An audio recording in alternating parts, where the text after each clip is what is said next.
fascinating, interesting debate show is live in the huddle.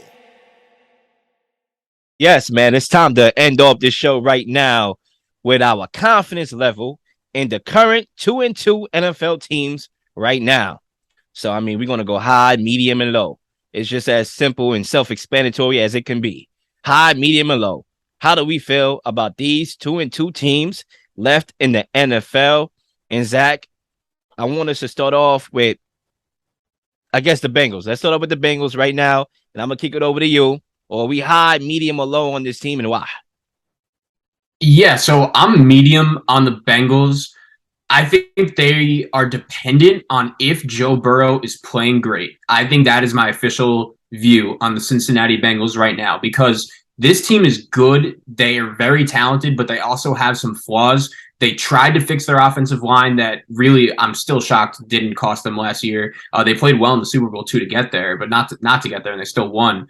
But it's crazy because this offense has the potential to be among the best in the league, and they show flashes of it when Jamar Chase makes a big play. You saw on Thursday night, T. Higgins had a big game. I'm still a big Joe Mixon fan. And even their defense, I think their defense was an underrated part of how they were able to get to the Super Bowl last year. But I'm not a fan of Zach Taylor, their head coach. I think he's way too conservative, and I think he almost cost them that Dolphin game on Thursday night with some of his play calls. I want nothing really to do with him going forward. But with that being said, Joe Burrow, when you have him as your quarterback, you're always going to have a chance to win. But it's scary because I think when he's off, when he's not playing great, the Bengals could lose to anyone. So I'm medium right now. I'm going to go high on the Bengals. And I know 2-2, it was looking ugly at one point. They was 0-2, but I think they started to find a rhythm. They won 2 straight, I believe. And against the Cowboys team that I think they lost to the Cowboys. Oh, I'm bugging. They lost to the Cowboys, right? Yeah, they beat the Jets. They beat the Jets and then they beat the Dolphins. Yeah. Those are the 2 teams they beat. Still those are wins. The Jets right now is playing sneaky competitive right now. So I think Joe Burrow, it's gonna take time for that offensive line to gain continuity. I think sometimes we think that receivers and quarterbacks is the only, positions on the offense or personnel on the offense that needs continuity and time together. It's going to take for the Bengals to have that time. Also, this offseason, Joe Burrow had his injury. He was away from the team. So I think you combine that with the Super Bowl hangover, they got to get it together, and I think they will. And what they need to learn how to do is just take what the defense give them. Stop trying to go for the hot dog or the biscuit. I said the hot dog, the biscuit, whatever, the fried chicken. Stop trying to go for it, bro. Methodically move the ball down the field. And I think if they use Joe Mixon a little bit more and he gets going in the run game, it's going to open up the pass and they're going to do all the things that they like to do. And the reason why they fun to watch, I'm going to go high. My guy Ryan Jones is back. Right now, what we're doing is confidence level in these current 2-2 teams in the NFL, high, medium, and low. What are your thoughts on the Bengals? Are you high on this team? Are you medium on this team? Or are you low on this team? I'm high on this team because the only team I think is going to win the division outside of this, for me right now, I feel like they still have the best offense in the division. Lamar Jackson is the offense of Baltimore. I know the Browns have a strong running game, and earlier we just discussed that the Pittsburgh Steelers don't have an identity. So they can win division, and by them win division, it puts them in a high spot to possibly get a chance to get back to the Super Bowl. When they get there, they're not in my predictions. But what I'm saying is, at the moment, with that team, that offense, they get together, their situation in the division, they have a very, very high percentage chance of returning as the division champs in the AFC North. Let's move on to Tampa Bay right now. The Tampa Bay Buccaneers, we talked about them earlier. It's time to bring them back. And I'm going to keep it with you, Ryan. Are we high, low, or medium on this team? I'm going to say medium because I feel like right now, raw thoughts, Brady is the GOAT. But there's a lot of things going on everywhere. And sometimes when you're things going on outside and inside, it puts you in a situation where everything is on your mind. You're not balanced. You're not grounded. I know play all the time if he's there. And if he gets back to getting all the chaos stopping, at the end of the day, divorce is divorce. I don't care if you're playing football or not. If you with the love of your life and things are happening, if that's a divorce, if that's true or not, whatever it may be, right now, that's what it says. It kind of tends to have your focus off. And you can kind of sense it in him, before this even came up, like things may have not been going right, but the defense will be there. I got medium because the reason why I got medium because depending on what Brady's mindset is, although we know what Brady is on the field and right now what's going on, who knows? If Brady's at that age to where like, hey, it's the first time in my life I can actually say that we just don't know, what's going on. So for me, I say medium because it all goes where Brady wants to go. Defensively, they could be fine. Zach? Yeah, I agree with a lot of what Ryan said. I'm medium as well. I still believe in the Buccaneers defense, and I do think there is a scenario where their offense could get back, at least improve, because there's something is off with it right now. But yeah, I think with this defense and with Brady, and they have good weapons, but they need to stay healthy and perform a little bit better. That Tampa Bay could compete, but throughout the first 4 weeks, I just haven't really liked what I've seen. Their schedule eases up a bit, but I think like Tampa Bay, the way they've played throughout the first 4 games, I would have signed to be 2-2 because that Saint game was 50-50 until Jameis Winston really gave it away, and Dak Prescott was just a total no-show for the Cowboys. And I'm a little surprised how the Chief game went, how the Packers game went. I thought the offense would show a little bit more firepower, but I'm interested to see how it goes. I still think they win the NFC South, even if they're not 100% right. I don't see anyone else in that division as a threat, but I'm not sure if they could reach their expectations and goals right now. But hey, with Brady, with a good defense, you're always going to have a chance in the playoffs. So I would agree with Ryan. I'm medium. I'm going to go high on this one because I feel like the Tampa Bay Buccaneers is only going to get better from here. I look at the ceiling. The ceiling is high. There's no roof on the ceiling. You got Chris Godwin coming back healthy. You got Mike Evans, who's still Mike Evans, especially that big threat in the red zone. You still got talent there. Tom Brady. Look, Tom Brady got a lot of things going on right now. And if he divorces his wife, you think he's just going to dump Giselle and choose football and not take this year seriously? Like, nah, he's going to go all in and try to win a championship because that's going to be his piece at the end of the night. So I'm going to go high on this one. Let's move on to Jacksonville right now. And I'm going to start this off. I'm going to go medium on Jacksonville. I'm going to go medium here because I do believe that they are probably going to win the division, the South. And it's all in through because of Doug Peterson and the energy that he's brought to this franchise and the savior to Trevor Lawrence. I was worried about Trevor. And you know what? He still got some growing up to do. There's a little fluke plays where I'm just like, what are you doing? That was a bad pass. I expect better. But there's also some plays and flashes of mobility in his arsenal. I always thought he was a pocket passer. I didn't see much running like that in Clemson, maybe from time to time. But over here, I feel like he has another element, and he's only going to get better from here. And Doug Peterson got them guys playing. James Robinson is playing hard, especially after the Achilles injury, to see him come back the way he has that quickly. And also Travis Etienne, he's going to get more involved in the passing game as well.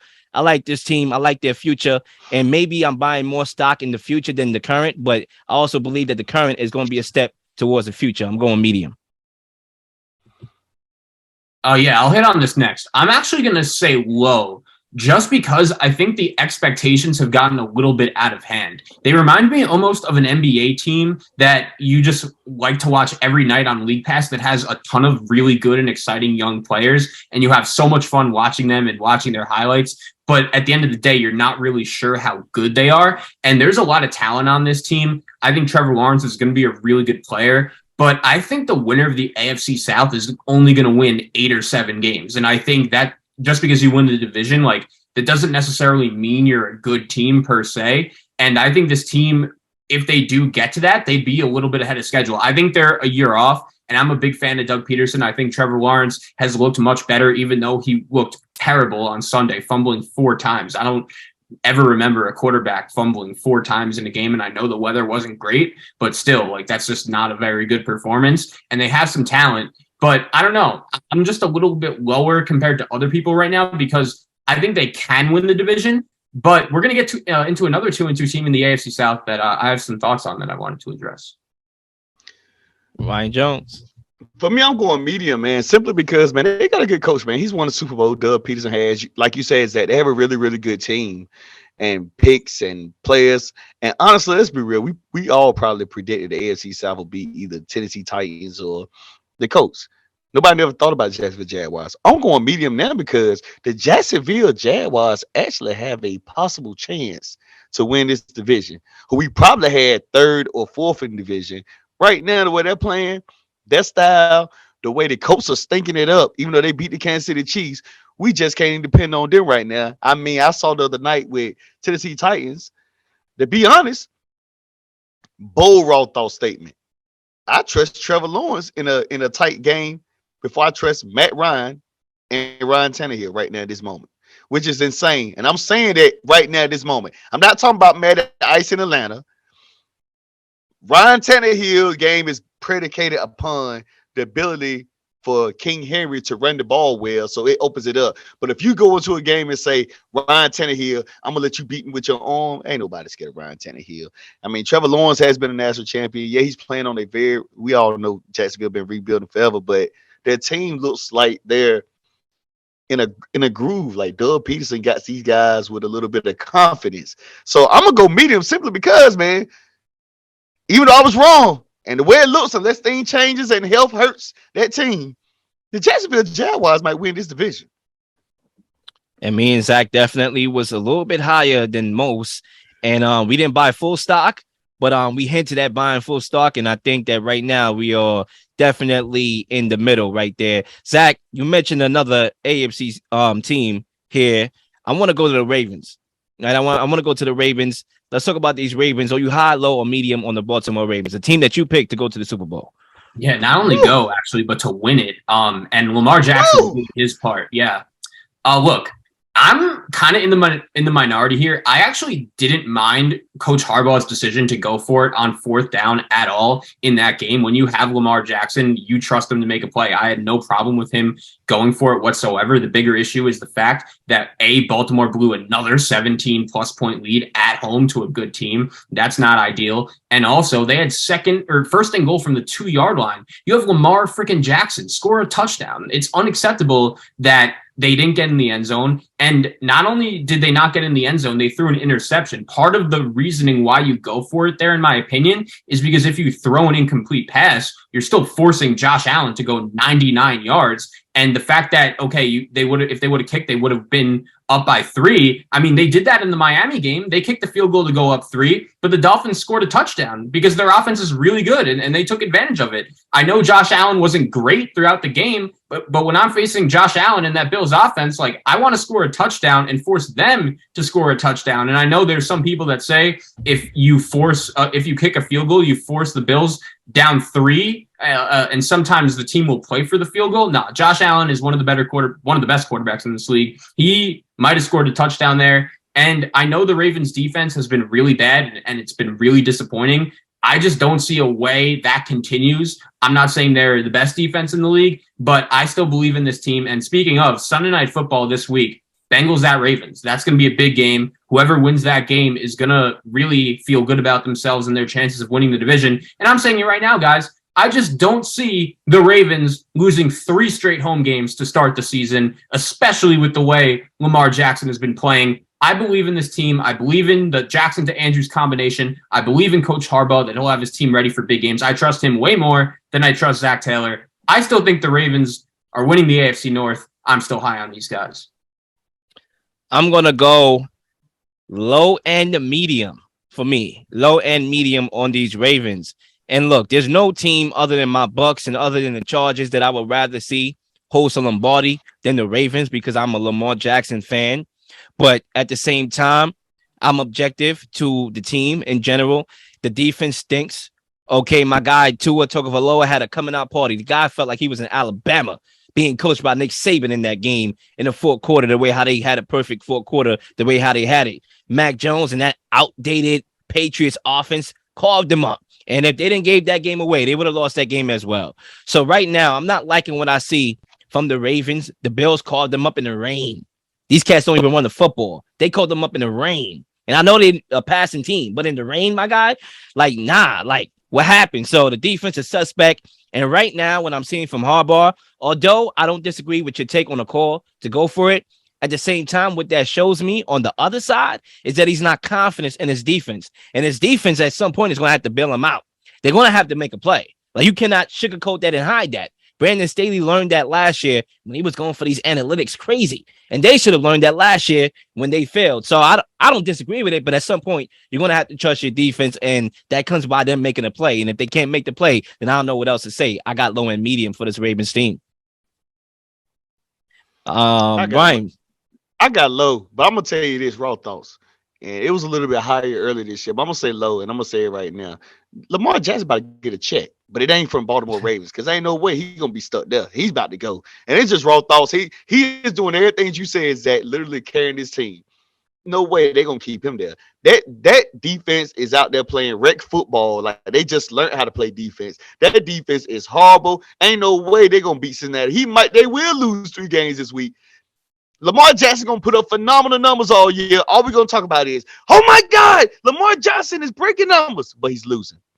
Simply because he can't play offense and defense. And I'm telling you now, if they've been giving up all these points against Buffalo, Miami, the team that went to the Super Bowl last season, I don't expect that trend not to change this week.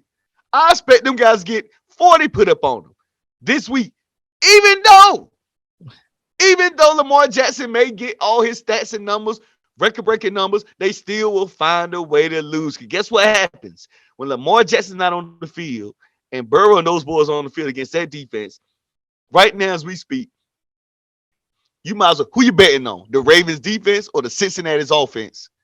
Last drive of the game. More than likely you're going with Cincinnati. But that's raw thoughts. That's just me. The reason why I'm going low because no matter how high and how amazing Lamar Jackson is, who could possibly win the MVP,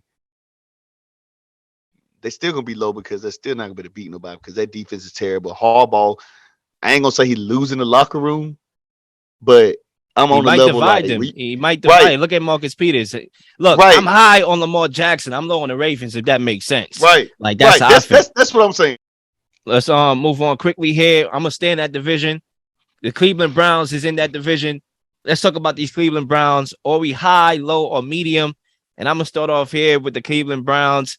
I'm going to say I'm in the low and medium when it comes to the Cleveland Browns, only because, like, if they could continue to hold serve, I thought they kind of messed up when they lost that Jets game. Like, you want to win as much games as possible leading up to Deshaun Watson taking the baton and trying to carry you somewhere that you're trying to, think you're going, right? Think you're going. I thought they dropped that game, but they impressed me with the Steelers in that game. They should have won this game against the Falcons. They lost that game. So they in the middle, 2-2. If they can hold serve and Deshaun Watson doesn't have to have so much pressure and they could just be 500 or a little bit below, like one game under 500, then maybe they can form some type of chemistry, right? Who knows? Oh, but it's me. I'm going. This is a tough team right here, man.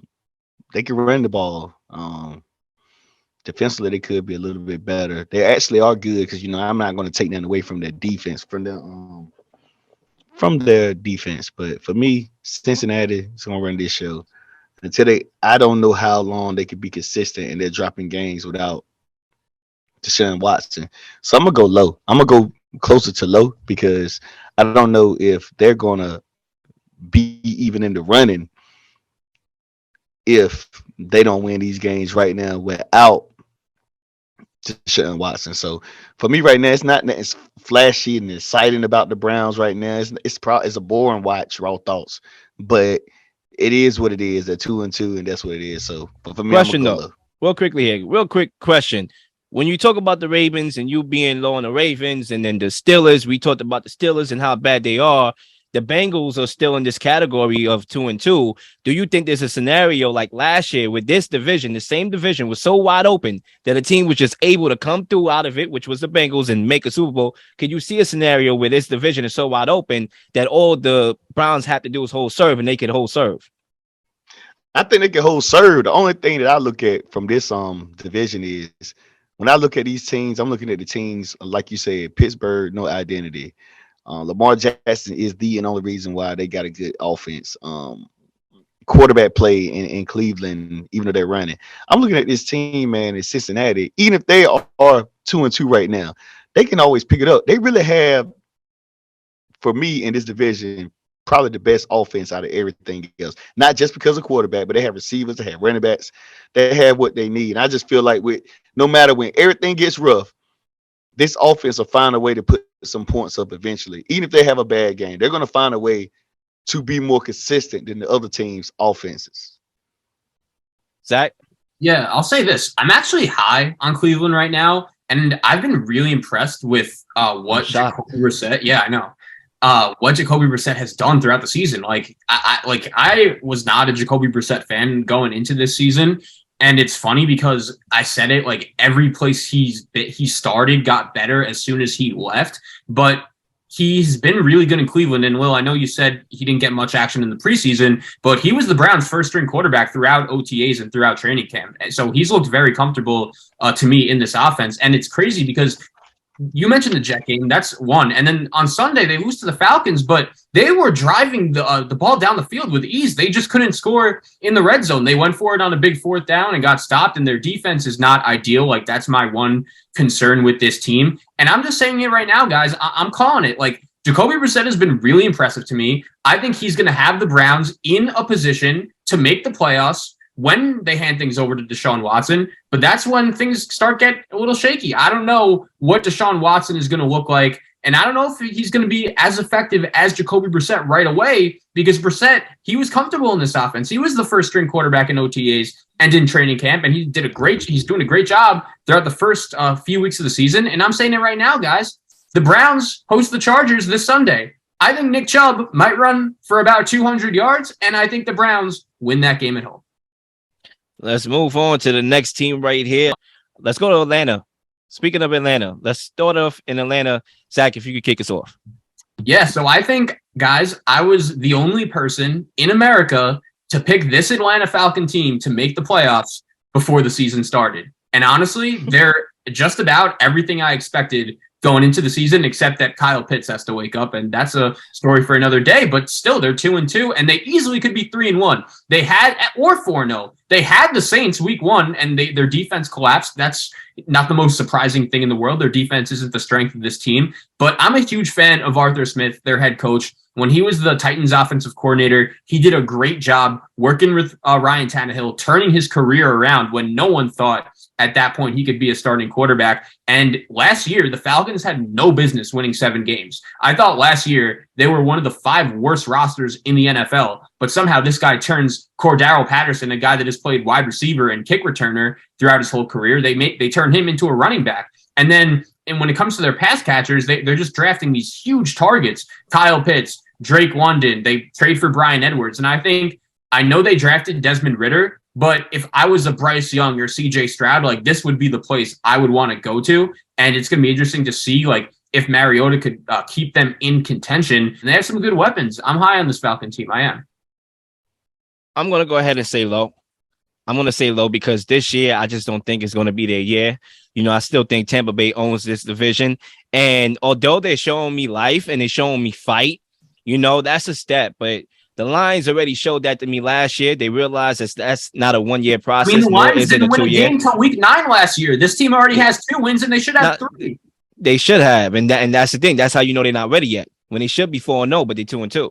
That's how you know they're not ready yet. So they're going to continue to have games that they are supposed to win, like what we think, you know, against the Saints and against the Rams. The Saints? Were they supposed to beat the Rams? Well, if you talk about the game itself and how they were leading in the game, yeah, not on paper, but paper's another thing. Paper don't play.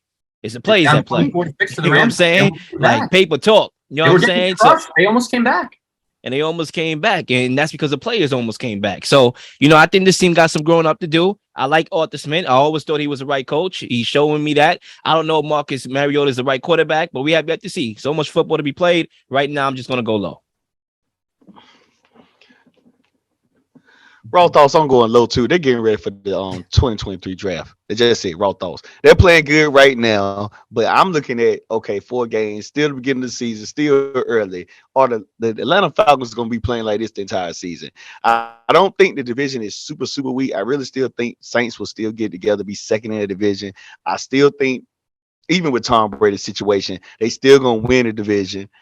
And for me right now, I still don't even see them playoffs. Oh, no. They might get the top 10 pick with the number 10 pick in the 2023 NFL draft. The Atlanta Falcons select. That's what you gonna hear, Zach. That's what you gonna hear. You ain't gonna hear no playoffs. That's what you gonna hear. That's what you gonna hear. But Dude, what I'm saying is on that I end. accepted it a long time ago. I'm on. Speaking of Zach is on an island when it comes to the Falcons, but speaking of island, I want to talk about Revis Island and the team he used to play for, and that's the New York Jets. And Ryan, if you want to do the honors and kick us off, I know Zach is the Jets fan here, so we're gonna get him last. Go ahead, Ryan Jones, talk to me. High, low, or medium? New York Jets. Low. Top 3 pick in the draft. They played good. They didn't won their 2 Super Bowls of the year, but they're not beating the Buffalo Bills. They're not beating them. They're not gonna beat Miami. And those teams already in their division.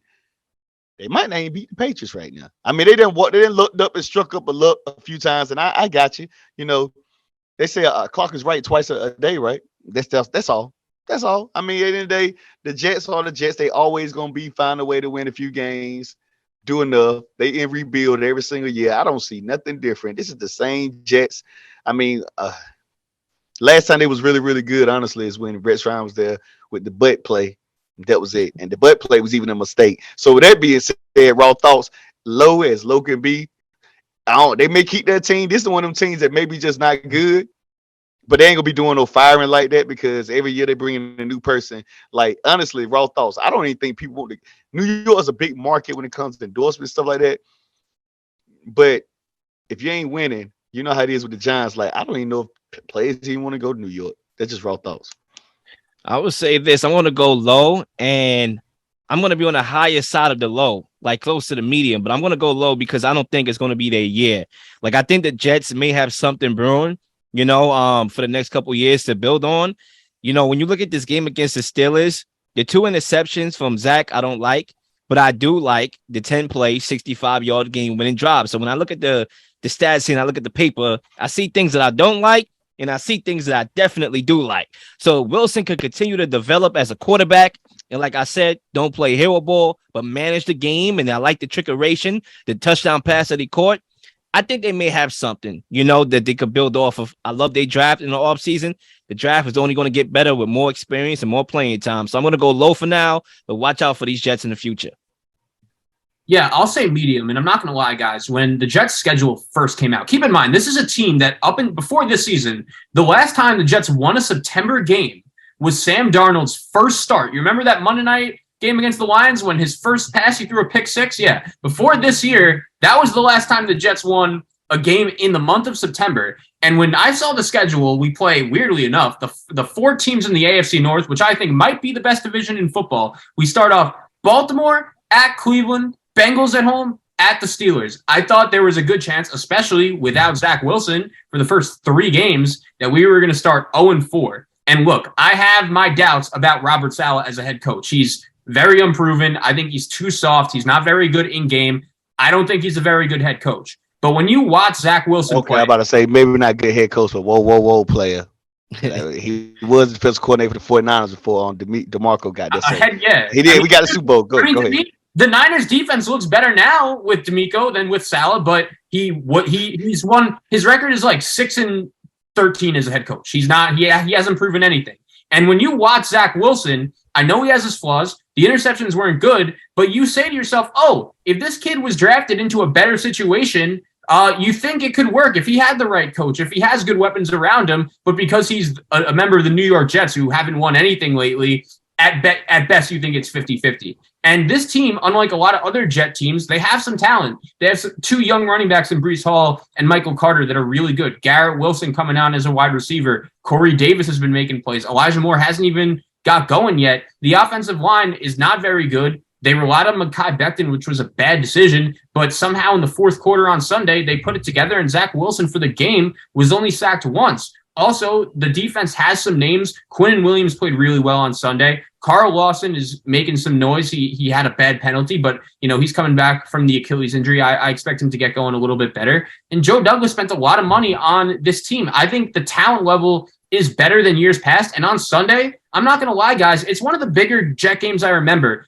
Beat the Dolphins at home. We haven't won a home game yet this year, 0-2. Tua Tagovailoa is not playing. There's no reason why the Jets can't beat Teddy Bridgewater. And if we lose, the season could fall out of control. We have 2 road games against Green Bay and Denver. Those aren't going to be easy. And then a matchup with the Patriots, who we haven't beaten at all lately either. But this game on Sunday is winnable, especially with Teddy Bridgewater at quarterback. Go ahead and win it. I know my guy Ryan got to bounce. He got to show that he's about to record at 7:00. War Mind Sports. So definitely tune into that on the streaming platforms. Ryan, I want to thank you for being on the show with us today. Man, no problem, man. No problem, champ. I appreciate you again. All platforms, iHeartRadio, any way you can find Raw Mind Sports. You can Google me. You'll see me. Raw Thoughts. We'll be back, man. Let's actually keep it rolling. Ryan Jones, salute my brother. We'll see you on the next one. Zach, we got 4 minutes left. We got 2 teams. Let's move right along here. Seattle Seahawks. I'm going to start it off with you. Are we high, medium, or low on the scene? Yeah, so I'm low. And for the record, I think what Geno Smith is doing is incredible. I'll give you a stat. This guy has a completion percentage of 77% throughout the first 4 games. That is the highest completion percentage through the first 4 games to start the season in the history of the NFL. And he is having a much better season. I know it's 4 games, small sample size, but he looks like the better player than Russell Wilson right now. And the Seahawks offense looks pretty good. It's pretty crazy that all of a sudden Pete Carroll is pivoting to this pass-first philosophy. But, hey, you give them credit for beating Denver week 1. I thought that was their Super Bowl. You give them credit for just lighting up the scoreboard in Detroit, but the Lions' defense is an embarrassment. I'm curious to see what they do in New Orleans this week. I don't think it's a great spot for them. I still think that they're about a 6 or 7 win team just because the defense isn't great, and I don't know if what Geno's doing is sustainable, but I have to give him credit. He's been great early. I'm low. I'm going to go medium. I'm going to go medium because I was very low on this team in the preseason. And now I find myself after 2-2, and not just the record, but how they got to that record. I'm impressed. So the fact of the matter is, because I'm impressed, I got to go medium, see what the hype is about and see if they can continue to build off of the impression that they left me with. Now, you talk about that 77% completion percentage. I mean, my guy, Geno Smith, he's playing better than Russell Wilson right now. And Pete Carroll right now is doing everything that he wanted to do with the whole philosophy war that was going on with Russ. He's playing the game, coaching the game how he wants to coach the game. Manage the game as a quarterback. We won the football with our 3 backs, Kenneth Walker, with Shaw Penny, and the other dude, I forgot the third back there. But won the football, play defense, even though they have none. You know what I'm saying? Their defense is the Achilles heel, clearly. 31st ranked defense. They're giving up yards per yards, but at the same time, in this division that's wide open, they own the 49ers. Let's see if they can, win some games against them. They lost the first game against them, but there's a second one to be played. So I'm going to go medium because I'm impressed of what they've done thus far and how Geno Smith has looked and revitalized his career. Let's end here with the Chicago Bears. I'm going to go low here. I was low prior to the season. I remain low now, even though, it's not as bad as far as, it's bad still. Justin Fields, I'm only going to continue to pray for the guy, get on my knees on a nightly basis and pray that he doesn't fall victim to the quarterback graveyard, being drafted high and only to go to the worst team in the NFL and one of the worst of situations. And that kind of dictates your career. I don't want him to be a victim and product of that. I want him to continue to grow because I believe he can play. Even though there's a few mistakes that I see, there's also plays where I'm like, if that guy, his body was in another uniform on another team, on another field, he will be that dude. But unfortunately, I don't see it happening in Chicago. I'm out on them. I'm going low. Yeah, I think it's unfortunate because it's clear to me Matt Eberflus just doesn't really trust him for whatever reason. And I kind of understand it. He's playing it really conservative, and I guess it's worked. The Bears have started off 2-2. But at the same time, like if he doesn't believe in Justin Fields, he didn't draft him. He can easily move on.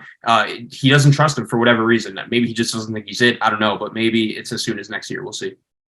And ladies and gentlemen, that wraps up another solid episode of In the Huddle, AP 285. And as always, Zach, I'm looking forward to the next one. Absolutely, my guy. The Can You Dig It Sports Radio Network is here. Revolutionize the game of media. Be a dig.